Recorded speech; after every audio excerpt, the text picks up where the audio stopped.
بسم اللہ الرحمن الرحیم یا ایہا الذین آمنوا اتقوا اللہ حق تقاتہ ولا تموتن الا وانتم مسلمون۔ صدق اللہ العظیم۔ تمام قسم کی تحمیدات، تمجیدات، تکبیرات اور تقدیسات اللہ رب ذوالجلال والاکرام کے لیے، بے شمار لا تعداد انگنت بحد و حساب درود و سلام سرور کائنات امام الانبیاء حضرت محمد رسول اللہ صلی اللہ علیہ وسلم کی ذات مقدسہ مطہرہ پر بے شمار رحمت نازل ہوں اہل بیت پر، صحابہ کرام پر، تابعین نظام پر، اولیاء کرام پر اور ائمہ کرام پر۔ حمد و ثنا کے بعد جس طرح کے کچھ احباب جو سوشل میڈیا سے اٹیچ ہیں، ہم کو پتہ ہے آج کا موضوع کیا ہے۔ باقی احباب جو نہیں جانتے کہ عنوان ہے کیا ہم مسلمان ہیں۔ اسلام صرف عبادات تک محدود نہیں ہے، صرف عبادات کر لیں اور مسلمان رہیں یہ مکمل نہیں ہے، بلکہ اگر آپ عبادات پر غور کریں تو عبادات ساری کی ساری ہمیں معاملات سمجھاتی ہیں، جس کی میں تھوڑی دیر میں وضاحت کرتا ہوں انشاءاللہ۔ لیکن مجموعی طور پر ہماری یہ سوچ ہے کہ دین صرف عبادتوں تک محدود ہے، باقی چیزیں الگ ہیں، اس کا ہم پریکٹیکل ثبوت دیتے ہیں کہ نمازی بھی ہیں، حج بھی کیا ہے، عمرے بھی کیے ہیں، سودی کاروبار ہے، کوئی احساس نہیں، وعدہ خلافی ہے، بے حساب ہے، کوئی لحاظ نہیں، لین دین کے معاملات میں کمزوری ہے، کوئی لحاظ نہیں، جھوٹ اس قدر ہے جو کبیرہ گناہ ہے، کبھی سوچا ہی نہیں یہ کبیرہ گناہ کرنا، اپنوں کے حقوق مارے ہیں، بہنوں کے حقوق ہڑپ کیے ہیں، یہ سارے معاملات ہیں، اس طرف توجہ کم جاتی ہے۔ یہ بڑی اہم بات ہے، اسی وجہ سے آپ نے اس خاتون کا وہ سوال جنہوں نے سنا ان کو پتہ ہے، جس کی وجہ سے یہ موضوع رکھا ہے، جو ڈاکٹر ذاکر نائک سے کراچی میں جس نے سوال کیا کہ ہمارے علاقے میں خیبر کے پی کا علاقہ ہے کہ وہاں لوگ نمازیں پڑھتے ہیں، روزے بھی رکھتے ہیں، بارش ہے اور پابندی ہے ہر معاملے کی دینی اعتبار سے، لیکن وہاں بدکاری عام ہے، وہاں ڈرگز عام ہے، یہ ساری نشاور چیزیں وہاں پہ عام ہے، باقی سارے گناہ ہو رہے ہیں۔ اصل میں ہم اس بحث میں جانا نہیں چاہتے کہ اس کے پیچھے کیا سوچ ہے، کیا فکر ہے، اور اس کے بعد ہنگامے کیا کھڑے ہوئے ہیں۔ وہ عکاسی سوچ اصل میں عکاسی یہ کرتی ہے کہ عبادت بھی کرو اور پٹھی چھری بھی رکھو، عبادت کری جاؤ اور لوگوں کے حقوق ہڑپ کیے جاؤ، ہماری نجات ہو جائے گی۔ یہ ایک مجموعی سوچ ہے، جبکہ اسلام نے اس قدر لحاظ رکھا ہے کہ جو خطبہ جمعہ سننے کے لیے پہلے وقت میں یہاں آ گئے ہیں اور اس کے بعد دوران خطبہ یا بعد میں کوئی آتا ہے وہ گردنیں پھلانگ کر آگے آنے کی کوشش نہ کرے۔ ایک آدمی آ رہا تھا، نبی صلی اللہ علیہ وسلم نے گفتگو روک دی، کہا جہاں ہو وہیں بیٹھ جاؤ، جو اس طرح آتا ہے گویا کہ وہ جہنم کی طرف پل بنا رہا ہے۔ گویا اتنی اذیت بھی دوسروں کو دینا کہ کندھے پھلانگنا اسلام میں تو اتنا بھی جائز نہیں ہے، اتنا بھی جائز نہیں ہے۔ آپ دوسروں کے حقوق قتل و غارت کیے جائیں، پتہ ہی نہیں ہے، کوئی پوچھنے والا نہیں ہے۔ یہاں وکیل کو پتہ ہے، وکیل کو جا کر ہم فیس دیتے ہیں، بلکہ کئی گنا زیادہ دیتے ہیں، بھائی ہمارا بندہ قاتل ہے، ہمارا جرم ہے، ہم نے قبضہ کیا ہوا ہے، آپ نے یہ سچ ثابت کرنا ہے، دیتے ہیں۔ ڈبل نہیں، ٹرپل نہیں، کئی گنا زیادہ اس کو پیسے دیتے ہیں۔ سب کو پتہ ہے، وکیل کو بھی پتہ ہے کہ یہ غلط کام ہے، کرنے والے کو بھی پتہ ہے، جج کو بھی پتہ ہے یہ غلط ہے، لیکن فیصلہ کس کے حق میں آئے گا؟ جس کا حق تھا اس کے خلاف آئے گا۔ یہ ہو رہا ہے کہ نہیں ہو رہا ہے؟ پھر عبادت ہم نے الگ نہیں کر دی کہ اسلام نے تو ہمیں چھوٹی چھوٹی تربیت دی ہے۔ عمرے پہ کوئی گیا ہے، حج پہ کوئی گیا ہے، حجر اسود کو جو چوم لیتا ہے، حجر اسود قیامت کے دن گواہی دے گا کہ یہاں آیا تھا، اللہ اس کے گناہ معاف کر دے۔ لیکن حدیث میں آتا ہے رش ہے تو اس کو چومنے کی ضرورت نہیں، آپ ہاتھ کا اشارہ کر دو یہی کافی ہے۔ لیکن کسی مومن کو تکلیف نہیں دینی ہے۔ ایک طرف اسلام تو یہ ہمیں تعلیمات دیتا ہے کہ آپ نے اتنی تکلیف بھی نہیں دینی۔ من سالم المسلمون من لسانہ و یدہ، آپ کے ہاتھ سے، آپ کے زبان سے سارے مسلمان محفوظ ہونے چاہیے۔ یہ بنیادی معاملات کے اندر، اخلاقیات کے اندر یہ بنیاد ہے اسلام کی کہ آپ کے ہاتھوں سے یا آپ کی پوری باڈی سے دوسرے محفوظ رہیں۔ یہ اسلام کی بنیادی تعلیمات ہیں اخلاقیات کے بارے میں، اقداروں کے بارے میں۔ آپ کی پوری باڈی جو ہے اس سے دوسرے محفوظ رہنے چاہیے۔ آپ کی نظروں سے، نظروں کی حفاظت اسلام میں ہے کہ نہیں؟ آپ کی زبان سے، آپ کے لہجے سے، آپ کی کڑواہٹ سے، آپ کے طرز زندگی سے دوسرے محفوظ ہونے چاہیے۔ اگر محفوظ ہیں، بلکہ نبی صلی اللہ علیہ وسلم نے فرمایا کہ جو اللہ پر، آخرت پر ایمان رکھتا ہے فَلْيُكْرِمْ جَارَهُ، چاہیے کہ وہ اپنے ہمسایوں سے اچھا سلوک کرے، اس کا ریگارڈ کرے، اس کا احترام کرے۔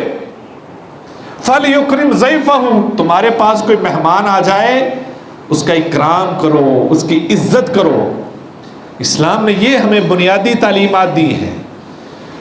لہذا اللہ رب، اس کی مثال آپ یوں سمجھ لیں کہ ایک باغ ہے اور مالک اس کے لیے ایک مالی رکھتا ہے اور اس کو تنخواہ دیتا ہے، یا اس کو بتاتا ہے اس پھولوں کی آپ نے حفاظت کرنی ہے، اس پودوں کی آپ نے حفاظت کرنی ہے، اس کو پروان چڑھانا ہے، اس کے اندر جو جڑی بوٹیاں ہیں اس کو کاٹ چھانٹ کرنی ہے، اس کے جو پھل آور درخت ہیں ان کی حفاظت کرنی ہے، اور اس کی وہ مالی رکھوالی کرتا ہے۔ اگر تو مالی اچھا ہے، سمجھدار ہے، تو اس باغ کو ہرا بھرا کر دے گا، اس باغ کو بہترین کر دے گا۔ لیکن اگر وہ مالی سمجھدار نہیں ہے، اس کو پتہ ہی نہیں ہے کہ باغ کی حفاظت، باغبانی کیسے کی جاتی ہے، وہ زیادہ دیر نہیں چل سکتا، وہ برباد کر دے گا۔ اسی طریقے سے بعض دفعہ وہ نسل در نسل بھی مالی چلتے ہیں۔ ہم بعض دفعہ چلا لیتے ہیں، ابھی چلیں یہ اس کا والد ہے، کیا بدلنا ہے، چلا لیں۔ لیکن اگر وہ مالی اس باغ کی بربادی کر دیتا ہے تو وہ مالی کو نکال دیا جاتا ہے، نکال دیا جاتا ہے۔ اللہ رب العزت نے یہ کائنات، یہ باغ بنایا ہے خوبصورت، اس کی حفاظت کے لیے باغبان کون ہے؟ انسان ہے، اس کی باغبانی کے لیے انسان ہے۔ یاد رکھیں اللہ رب العزت نے اپنا باغ خراب ہونے نہیں دینا ہے۔ کوئی مالی اس کی صحیح حفاظت نہیں کرے گا۔ جس طرح کے مالک تھوڑی دیر کے لیے اب اس کو موقع دیتا ہے، بھائی آپ اس کو صحیح کر لو، آپ کا کام ٹھیک نہیں ہے، 2-3 وارننگ ملتی ہے اس کی طرف سے، لیکن پھر نہ کرے تو مالی کو کیا کر دیا جاتا ہے؟ فارغ کر دیا جاتا ہے۔ یہ اللہ نے بنایا سسٹم جس کی اللہ کے ہاں کوئی ویلیو نہیں ہے، ضرورت نہیں ہے۔ لیکن اللہ نے یہ سسٹم بنایا ہے، وہ خالق ہے، وہ خالق ہے، وہ خالق اس مخلوق کو برباد ہونے نہیں دے گا. یاد رکھیں، جب بھی اس کے اندر کوئی بگاڑ آتا ہے تو اس کا مطلب ہے یہاں کے باغبان ٹھیک نہیں ہے، ان کو ٹھیک ہونے کی ضرورت ہے. تو لہذا جب وہ ٹھیک نہیں ہوتے تو پھر باغبانوں کی بربادی شروع ہو جاتی ہے. بات یہ ہے سمجھنے والی، یہاں بربادی شروع، کیونکہ اللہ نے اپنے باغ کی حفاظت کرنی ہی کرنی ہے. کیوں؟ حدیث میں آتا ہے، اللہ رب العزت فرماتے ہیں اگر تم اللہ کی عبادت نہیں کرو گے اللہ اور قوم کو لے آئے گا، وہ کسی اور باغبانوں کو لے آئے گا. لہذا ضرورت نہیں ہے جب تم اللہ کی نافرمانیاں کرنے لگ جتنی نافرمانیاں کرو گے اللہ اس قوم کو نیست و نابود کر دیتا ہے. لہذا ہمیں چاہیے کہ ہم صحیح باغبانی کریں، یعنی وہ سسٹم جو اللہ نے بتایا ہے کہ اس طرح باغبانی ہوگی، اور اس کے لیے اللہ نے حضرت محمد رسول اللہ صلی اللہ علیہ وسلم کو بھیجا ہے، وہ ساری تعلیمات دے کے، وہ نصاب دے کر بھیجا ہے، اس کے مطابق آپ نے زندگی گزارنی ہے. اور لہذا ہمارا سب سے بڑا عذر یہ ہوتا ہے کہ بھائی معاشرہ ہے ہی اتنا خراب، اتنے خراب معاشرے میں میں جھوٹ کیسے ختم کر سکتا ہوں؟ بھائی ہم بازار میں بیٹھے ہیں، کاروبار بغیر جھوٹ کے چلتا ہی نہیں ہے، تو لہذا ہم کیسے مجبور ہیں. کیا نبی صلی اللہ علیہ وسلم اسلام ابھی آیا نہیں تھا؟ حضرت خدیجہ رضی اللہ تعالیٰ عنہ کی کھجوریں بیچی تھی، پورا علاقہ، پورا حجاز موترف ہوا تھا ایک ہی سودے سے، ایک ہی بار ابھی کاروبار کیا تھا اور سارے موترف ہو گئے تھے. جس طرح سودا انہوں نے بیچا ہے، اپنی کھجوریں انہوں نے بیچی، آج تک کسی نے نہیں بیچی. لیکن ہم کرنا نہیں چاہتے، ہم خوف زدہ ہیں. کہیں خوف زدہ کس بات میں ہے؟ کہ ہم کنگال ہو جائیں گے. اللہ پر ہمارا توکل ہے نہیں. وَابْتَغِ فِي مَا آتَاكَ اللَّهُ الدَّارَ الْآخِرَةَ، اللہ رب العزت فرماتے ہیں اپنے رزق میں سے آخرت سنوارو. آخرت کیسے سنوارنی ہے؟ اس تلاش میں رہو ہمیشہ. لیکن ہماری ہمیشہ تلاش ہے آخرت کو چھوڑو، کسی طریقے سے یہ گاہک نہیں جانا چاہیے، چاہے اس کے لیے مجھے جھوٹ بولنا پڑے، چاہے اس کے لیے مجھے دوسرے کے حقوق کی پامالی کرنی پڑے. یہ کسٹمر میرے پاس آ گیا ہے، یہ خالی نہیں جانا چاہیے، اس کو چھری پھیرنی پڑے گی. یہ نہیں ہونا چاہیے. آپ اللہ پر توکل کریں، جو ایک اصول ضابطے اسلام نے دیے اس کے مطابق آپ عمل شروع کر دیں، پھر دیکھیے اس کے اندر برکت آتی کہ نہیں آتی. گپ اندھیرا ہو، روشنی کی تھوڑی سی لائٹ بھی دور سے نظر آ جاتی ہے، اتنا اندھیرا نہیں ہے. اور اس کے لیے سب سے بڑی مثال حضرت محمد رسول اللہ صلی اللہ علیہ وسلم کی مثال ہے. اس زمانے میں، اس دور میں جس کو دور جاہلیت کہا جاتا ہے، جس کے اندر انتہا درجے کا ظلم تھا، اس کے اندر نبی صلی اللہ علیہ وسلم نے چند سالوں میں انقلاب برپا کر کے دکھایا کہ نہیں؟ صادق امین بن کے دکھایا کہ نہیں؟ اور اچھا کاروبار کر کے دکھایا کہ نہیں؟ اچھا اخلاق دکھایا کہ نہیں؟ سب کچھ کر کے دکھایا. اور پھر پوری جماعت بنا کر دکھائی کہ نہیں؟ صحابہ کو پورا تیار کر کے دکھایا کہ نہیں؟ جنہوں نے پوری دنیا پر حکومت کی، اور یہ چند سالوں میں کر کے دکھایا ہے. لیکن مسئلہ یہ کہ ہم شروع کرتے نہیں ہیں کہ کہاں سے شروع کرنا، بس ہم بہانہ بنا کر ادھر ڈھونڈتے ہیں، ادھر کے نیچے آ کر بیٹھ جاتے ہیں. کوئی اچھا بندہ ہے اس کی تنقید. دوسرا مسئلہ یہ ہے کہ ہمارا قومی مزاج اگر پوچھے نا، ایک ہوتا ہے نا قومی نشان کیا ہے، قومی مزاج اگر پوچھا جائے تو یہ ہے کہ تنقید کرو. کوئی کام نہیں ہے، اس نے یہ کیا ہے، اس نے یہ کیا، فلاں مشہور ہستی ہے اس نے یہ کام کر دیا، تو پورا دن سوشل میڈیا پہ وہی کام چلے گا. سب سے زیادہ اگر سوشل میڈیا پہ اگر کام چلتا ہے وہ تنقید کا چلتا ہے. کوئی پتہ نہیں، تحقیق بھی کوئی نہیں. کام شروع ہے. ہمارے مہمان آئے ہیں، قومی مہمان ہے، ہمارے قومی گیسٹ ہیں، ڈاکٹر صاحب، ڈاکٹر ذاکر نائک صاحب، اللہ ان کی حفاظت فرمائے. وہ خود، میں کل ان کا کلپ سن رہا تھا، آپ نے بھی سنا ہوگا، کہتے میری اردو زبان نہیں ہے، مجھے اردو نہیں بولنی آتی، دسترس نہیں ہے مجھے. تو میں نے وہ انٹرویو میں کہہ دیا کہ اللہ دیتا ہے، اللہ کے رسول، میں نے 10 مرتبہ یہ کہا اور 1 مرتبہ میرے منہ سے نکل اللہ کا رسول دیتا ہے. اب مجھے سبقت لسانی سے یہ لفظ نکل گیا، میرے ذہن میں نہیں تھا، نہ مجھے لاشعوری طور پر نکل گیا، میری دسترس تو جو نہیں اردو پہ. تو میرے بیٹے نے کہا اتنے لاکھ لوگوں نے دیکھ لیا لیکن ابھی تک آپ پہ تنقید نہیں کہتے. اس پہ فوراً بات شروع ہو گئی، اسی بات پہ تنقید شروع ہو گئی کہ یہ کہہ دیا، حالانکہ سب کو پتہ ہے کہ یہ جان بوجھ کر نہیں کیا ہے. پتہ ہونے کے باوجود کہ یہاں غلطی، یعنی کہ اور کچھ نہیں، کافر نہیں نا کسی کو ہم ٹھہراتے، تو کم از کم گستاخ ضرور بنا دیتے ہیں چند لمحوں میں، یعنی کہ یہ گستاخ رسول ہے، گستاخ دین ہے، اللہ کا گستاخ ہے، کچھ نہیں دیکھتے کہ اس کی پرانی ہسٹری ہے کیا ہے۔ یہ اختیار بھئی آپ کے پاس نہیں ہے۔ ہمارا سب سے بڑا یہ ہے کہ پہلے اپنے آپ کو تو ٹٹولیں، اپنے آپ کو تو چیک کریں۔ جس نے کبھی نماز نہیں پڑھی، ڈاکٹر صاحب کی بڑی کمال کی بات ہے، جس نے زندگی میں نماز نہیں نہ پڑھی یا نماز نہیں پڑھتا، اس کو غزہ پر بات کرنے کا کوئی حق حاصل نہیں ہے۔ یعنی نمازی تو ہے نہیں تو غزہ پر ہمدردیاں جتاتا پھرتا ہے، کسی کا پر، یعنی جو بنیادی رکن ہے اسلام کے ان پر عمل نہیں کرتا تو دوسروں کی خیر خواہی کیسے کر سکتا ہے؟ لہذا ہمیں کسی کو گستاخ ٹھہرانے سے پہلے اس کی ہسٹری دیکھیں۔ یہ ویسے بھی ہمارا کام نہیں، ہمارا کام یہ ہے کہ اصلاح کریں بس۔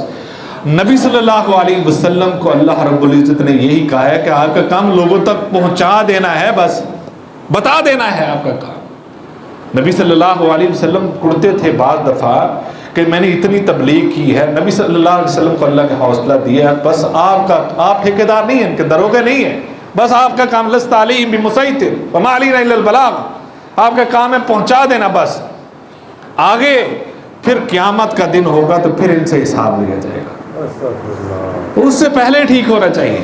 یعنی ہمارا قومی مزاج ہے تنقید کرنا۔ کوئی نماز نہیں پڑھتا اور کوئی روزے نہیں رکھتا، کوئی اسلام کے بنیادی ارکان پر عمل نہیں کرتا، اس کو ہم دعوت بھی دیں گے تو تنقیدی انداز میں، تنزیہ انداز میں، دین کے بارے میں کوئی بات ہم نے کہنی ہے تو تنزیہ انداز میں، جبکہ نبی صلی اللہ علیہ وسلم نے ہمیشہ بصیرت کے ساتھ، حکمت کے ساتھ دین کی طرف بلایا ہے۔ لہذا یہ قومی مزاج ہے، اس کو بھی بدلنے کی ضرورت، تنقید نہیں، اصلاح کی کوشش کریں، ہر وقت خیر خواہی کے ساتھ اصلاح کی کوشش ہونی چاہیے۔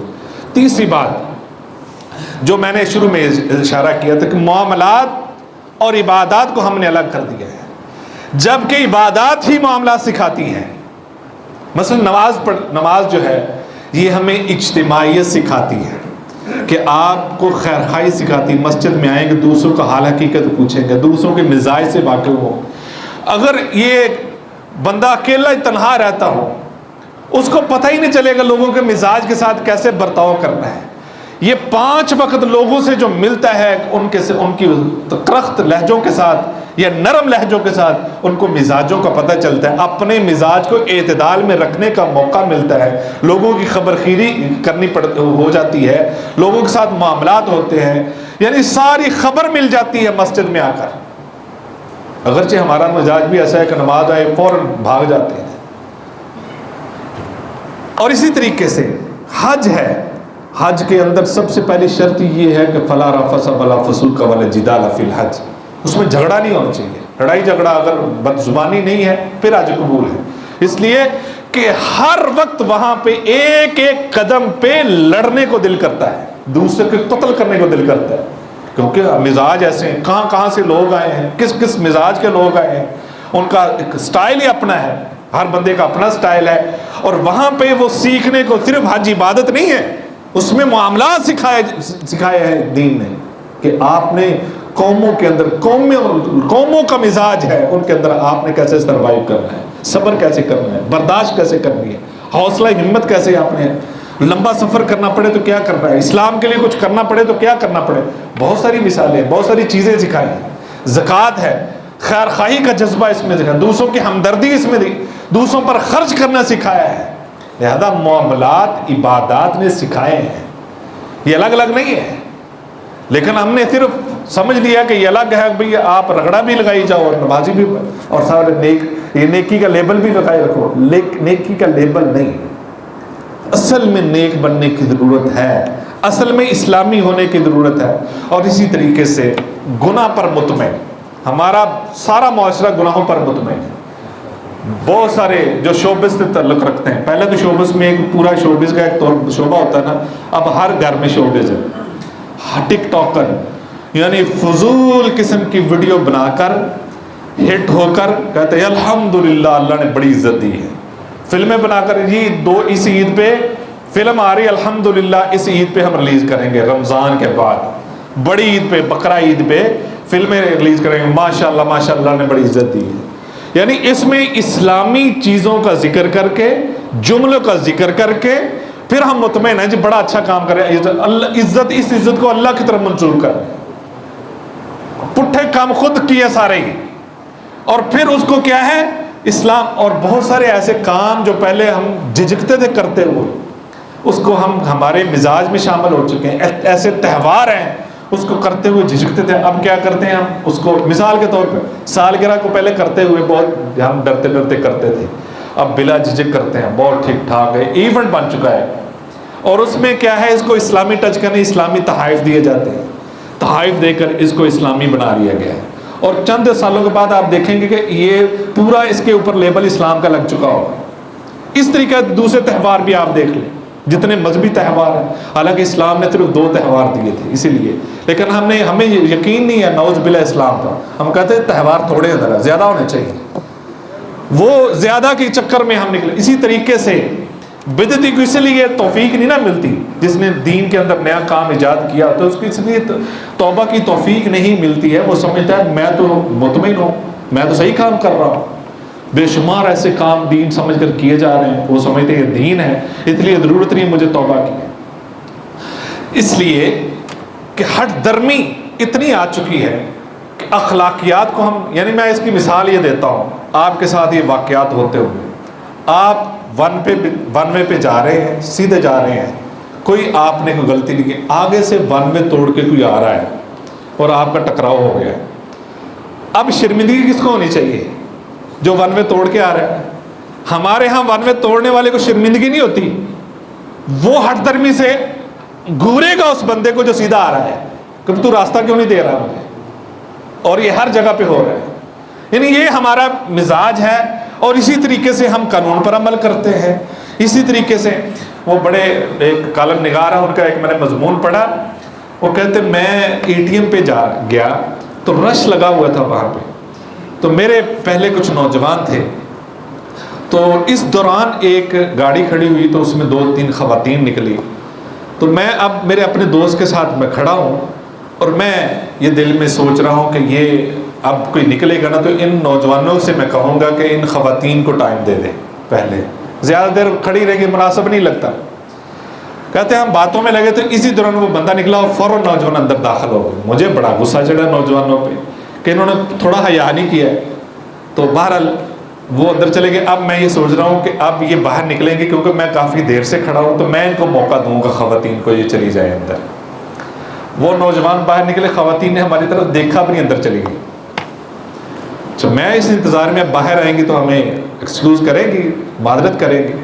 انہوں نے وہاں سے اے ٹی ایم لے کر ہماری طرف دیکھا بھی نہیں ہے، بڑی لجاجت کے ساتھ وہاں سے نکل گئے۔ یعنی ہم کسی کے وقت پر حق اس کا ڈاکہ ڈالتے ہیں، کوئی اخلاقی چھوٹی چھوٹی قدریں ہے ہی نہیں کہ چاہیے تو یہ کہ ہم باری کا انتظار نہیں کر سکتے، لیکن جب ہماری باری آ جاتی ہے تو پھر ہم سمجھتے ہیں بس دوسروں کی ضرورت نہیں ہے۔ ڈاکٹر صاحب یہاں پہ موجود ہیں، ڈاکٹر کے پاس جائیں یا کہیں کسی جگہ پہ ہم جائیں، کسی کام کروانا ہے، گاڑی کا کام کروانا ہے یا کوئی کام کروانا ہے، اپنی باری سے پہلے دوسروں کو ہم برداشت نہیں کرتے، لیکن جب اپنی باری آئی تو ہماری یہ خواہش ہوتی ہے پورا وقت اسی کو دیا جائے، دوسروں کو نہ دیا جائے۔ ہوتا ہے کہ نہیں ہوتا؟ یعنی یہ ایک مزاج ہے ہمارا کہ ہم وہ پہچان نہیں کر سکتے کہ اشارے پہ کھڑے ہو کر آپ کو سب سے زیادہ محتاط ہونا پڑتا ہے وہاں سے گزرتے ہوئے۔ آپ کا اشارہ کھلا ہے، سب سے زیادہ محتاط ہو کر وہاں سے گزرنا پڑتا ہے، چاہے آپ کا اشارہ کھلا ہے، کیونکہ کوئی پتہ نہیں کسی طرف سے کوئی موٹر سائیکل والا آ جائے، اور نوجوان ہی ہوتے ہیں اتنی تیزی سے جاتے ہیں۔ اور ون ویلنگ، کتنے نوجوان ون ویلنگ کی وجہ سے موت کے گھاٹ اتر چکے ہیں، کتنے نوجوان ہیں اپنے والدین کی زندگی برباد کر چکے ہیں۔ یہ کیوں ہے کہ ہم نے اپنے بچوں کو سکھایا ہی نہیں کہ ایک لیول ہوتا ہے، سپیڈ کا بھی ایک لیول ہے۔ ان کو ہر بچوں کو تربیت کریں کہ گھر سے نکلنا ہے، سائیکل لے کر بھی نکلنا ہے، ایک حد تک آپ نے یہ اس کی سپیڈ رکھنی ہے، موٹر سائیکل کی ایک حد تک سپیڈ رکھنی ہے، گاڑی کی ایک حد تک سپیڈ رکھنی ہے، اور آپ نے ان اصولوں کے مطابق، جو ٹریفک کے اصول ہیں ان کے مطابق آپ نے گاڑی یا سائیکل یا موٹر سائیکل چلانی ہے، یہ بتا کر نکلے، نہیں تو اپنے دوسروں کا ضرور نقصان ہو جاتا ہے۔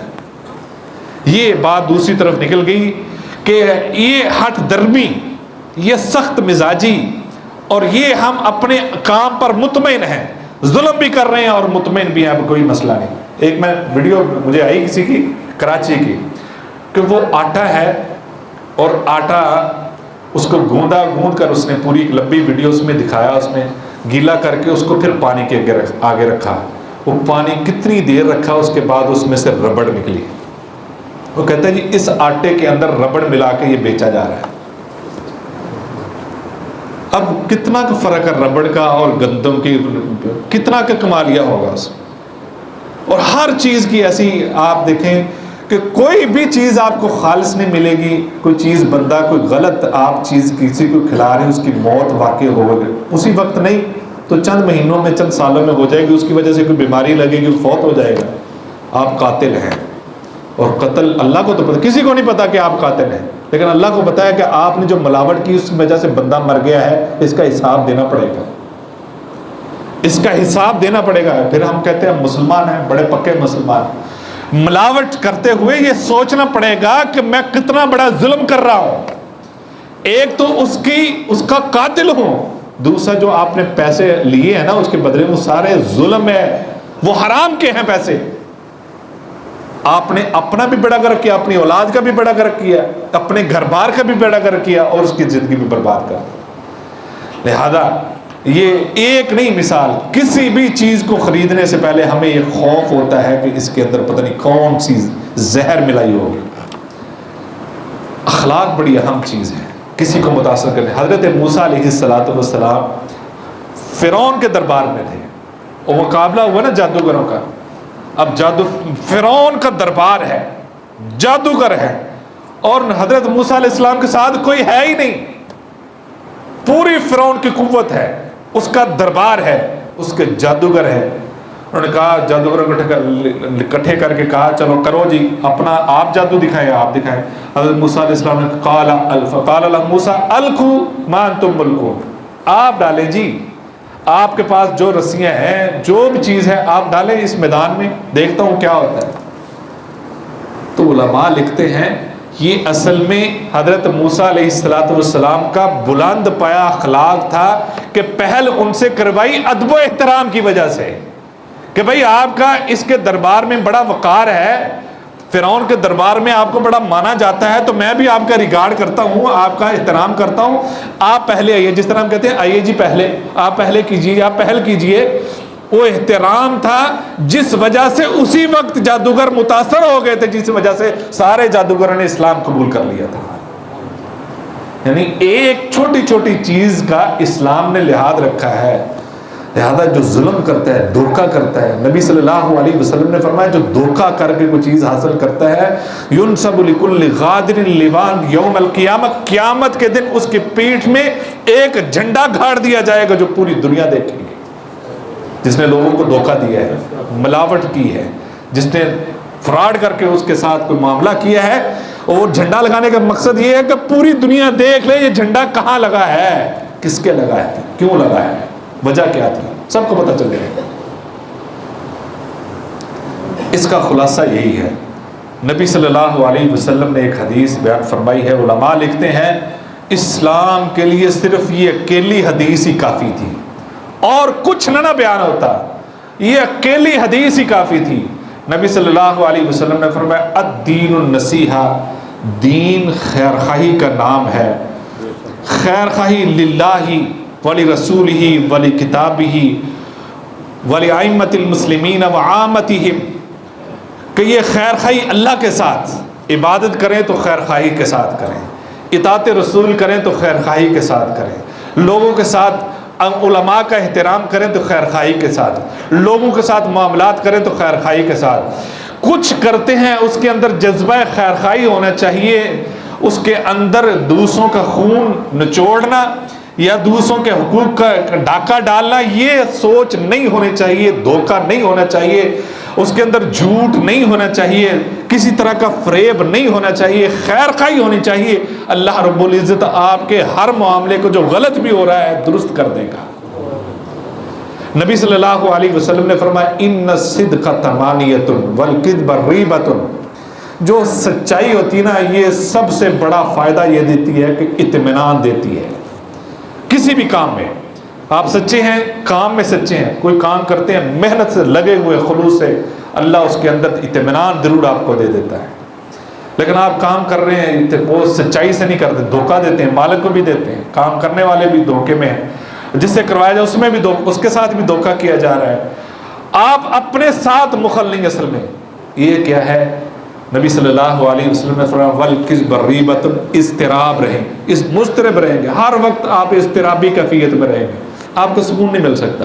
جب آپ جھوٹ کی کیفیت میں ہیں یا جھوٹ بول رہے ہیں یا جھوٹا کام کر رہے ہیں یا آپ دکھلاوا کر رہے ہیں تو سمجھ جائیں کہ آپ کو کبھی سکون میسر نہیں آ سکتا ہے۔ ان ساری جو باتیں ہیں، اتقوا الظلم، اللہ کے پیارے پیغمبر نے فرمایا ظلم سے بچ جاؤ، فإن الظلمات یوم القیامہ، فإن الظلم ظلمات یوم القیامہ، نبی صلی اللہ علیہ وسلم نے فرمایا ظلم قیامت کے دن اندھیروں کا باعث بن جائے گا آپ کے لیے۔ خلاصہ یہ ہے کہ ہم سوچیں کہ ہم کیا مسلمان ہیں؟ اسلام نے تو چھوٹی چھوٹی بات کی خیر خواہی کی ہے، اور ہم اتنے بڑے بڑے ظلم کر کے بھی بڑے مطمئن چلتے پھر رہے ہیں اس زمین پر، اللہ کی زمین پر، اللہ کے اس باغ میں، اور ہمیں کبھی بھی یہ فکر لاحق نہیں ہوئی کہ ہم نے اللہ کو ایک ایک چیز کا حساب دینا ہے۔ ہم نے کسی کے ساتھ ظلم کیا ہے، زیادتی کی ہے، ملاوٹ کی ہے، یا دھوکہ کیا ہے، یا جھوٹ بول کر کوئی معاملہ کیا ہے، تو میں نے اس کا حساب دینا ہے، اس کے لیے فکر مند ہونے کی ضرورت ہے۔ اور اگر حقیقی طور پر ہم فکر مند ہو گئے تو سمجھ جائیں کہ آپ سچے مسلمان۔ یا ایھا الذین آمنوا ادخلوا فی السلم کافہ، مسلمان ہونا ہے تو پورے کے پورے اسلام میں داخل ہونا ہے، یہ نہیں کہ کبھی کبھی اسلام کی بات کر کے ہم مسلمانی کا لیبل لگا کے سمجھے کہ ہم مسلمان ہیں، مسلمانوں کے ملک میں رہتے ہیں، اتنا کافی نہیں ہے، بلکہ آپ کا ہر لمحہ اسلام کی حالت میں گزرنا چاہیے۔ اللہ بلکہ توفیق عطا فرمائے۔ وآخر دعوانا